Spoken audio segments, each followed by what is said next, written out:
광역단체장으로서 서울시장이 갖는 의미는 남다를 수밖에 없는데요. 서울시정을 5년 넘게 이끌고 있는 박원순 시장을 직접 만나 자세한 얘기 들어봤습니다. 지난달에 서울역 고가공원 서울로 7017이 문을 열었습니다. 대표적인 박원순표 도시재생 사업입니다. 이처럼 이렇게 도시재생 사업에 공을 들이시는 이유가 뭡니까? 도시재생이라는 게 사실 간단히 말씀드리면요, 완전히 지우고 새로 쓰는 게 아니고 고쳐서 다시 쓴다는 것입니다. 그것은 뭐 자원의 낭비, 또 거기 사는 사람의 존중, 이런 여러 가지 철학이 담겨 있는 건데요. 저는 서울을 사람 중심의 도시, 사람 특별시로 만들겠다는 게 제 큰 공약이고요. 그래서 사실은 서울로 7017뿐만 아니라 세운상가에 데크를 깔아서 남산까지 연결한다든지, 또 보행 중심의 보행 친화 도시를 만든다든지, 뭐 이런 것들이 다 포함되어 있는 건데요. 어쨌든 서울로 7017은 워낙 사람들이 관심이 많아가지고 지난 이 오픈한 지 거의 열흘 만에 100만 명이 다녀갈 정도로 인기는 높죠. 미세먼지가 심한 날에는 대중교통비를 받지 않겠다, 무료로 하겠다라는 건데, 일각에서는 이거를 두고 이를 시행하면 하루에 손실만 35억 원이 난다, 그리고 또 실효성이 없다, 이런 비판도 있고, 뭐 인근 지자체와 협의가 없이 좀 성급하게 발표된 거 아니냐라는 지적도 있습니다. 지금 미세먼지는 삶과 죽음의 문제입니다. 지금 시민들이 뭐 전부 지금 마스크 쓰고 다녀야 되는 이 절박한 상황 속에서 사실 몇십억의 경제적 이익으로 따질 문제는 저는 아니라고 생각합니다. 차량을 가지고 생업에 종사하는 분들은 예외로 한다거나, 또는 시간대를, 이게 이제 저녁 시간대는 구태여 이제 활동을 안 하는 시간대니까 그럴 때는 푼다든지 여러 가지 보완적 방식을 함께 강구할 것이기 때문에요. 그 시민들이 우려하는 그런 큰 걱정은 없이도 1년에 이게 또 몇 번 아닙니다. 가장 심각할 때만 발동되는 거니까 뭐 그 정도는 괜찮지 않을까 이렇게 생각합니다. 네, 정부에서도 그리고 서울시에서도 비정규직을 줄이겠다라고 선언을 하셨습니다. 그런데 비정규직을 줄이면 결국 급여 수준이 낮은 무기계약직만 양산하는 것 아니냐, 이런 일각의 비판도 있습니다. 어떤 해결책이 있겠습니까? 서울시는 지난 6년 동안 이 비정규직을 완전히 정규직화 했습니다. 그래서 거의 한 9천 명 이상을 비정규직을 정규직으로 함으로써 이제 어떤 삶의 안정, 말하자면 해고되거나 이 정년까지 보장이 되는, 해고되지 않고 정년이 보장되는 이런 신분의 안정을 기하는 데는 성공했죠.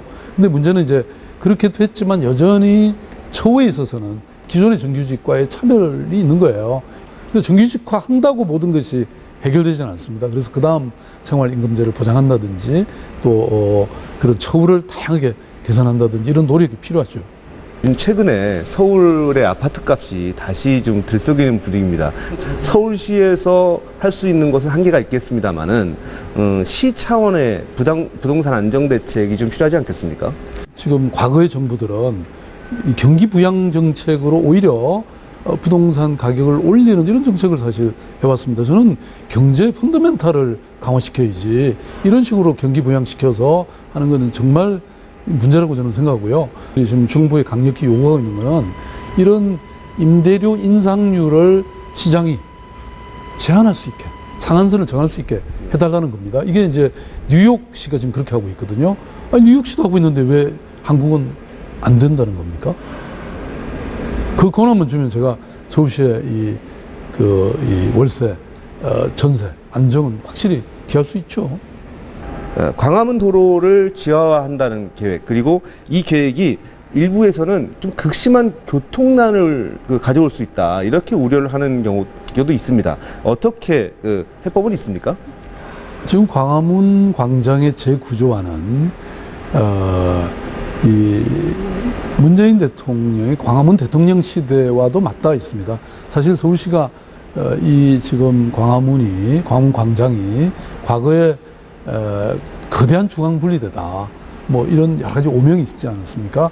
그래서 그게 아니고 진짜 광장 그 자체의 모습을 되찾자는 이 노력의 일환인데요. 이 문재인 대통령의 광화문 대통령 시대의 공약과 맞닥뜨려서 함께 지금 추진될 그런 사업인데요. 이렇게 되면 그 도심에 자동차를 가지고 올 필요가 없게끔 대중교통을 굉장히 강화하고 그 대신 이제 그 위를 전부 공원화하자는 그런 전문가들의 제안입니다. 그래서 이것은 아직 확정된 건 아니고요. 시민들의 어떤 공감과 또 이런 어떤 협력을 거쳐서 최종 결정될 그런 사안입니다. 대선 때 좀 많은 좀 지지자들이 올해 더 이제 대선 끝까지 가봤으면 시장께서 저 경선까지 끝까지 가셨으면 하는 지지자들의 성원이 있었는데 좀 일찌감치 그 포기를 하시고 시로 돌아오셨는데 그렇게 생각하신 그 이유가 따로 있었습니까? 솔직히 말씀드리면 그때 지지율이 많이 안 나왔고 서울시정을 잘 좀 더 해다오라고 하는 시민들의 저는 요구가 있다고 생각했습니다. 그래서 뭐 저의 정치적 목표도 중요하지만 또 제가 서울시장으로서의 책임을 다하는 것도 중요하다고 생각해서 과감하게 포기했죠. 문재인 정부가 이런 것들은 꼭 좀 해줬으면 좋겠다 바라는 점이 있으면 어떤 게 있겠습니까? 그래서 서울시장 입장에서는 서울시와 중앙정부가 잘 협력해서 이런 국민들의 요구를 우리가 잘 수렴하고 해결하는 정말 일을 해낼 수 있는 그런 정부로서 성공하기를 바라고 또 저도 적극 지원할 생각입니다. 앞으로 남은 1년 동안 가장 중점을 두고 이것만은 꼭 하고 임기를 마치겠다 하는 게 있다면 무엇이 있습니까? 과거 제가 5년을 회고해 보면 채무는 7조 8천억 정도 줄이고 그 대신 복지 비용은 또 2배로 늘렸거든요. 4조에서 8조로.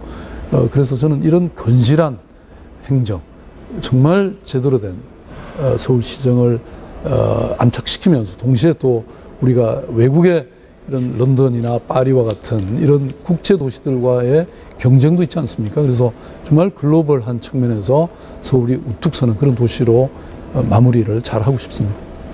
네, 강조하셨던 사람 중심의 도시, 서울시의 발전을 기대해 보겠습니다. 오늘 말씀 감사합니다. 감사합니다.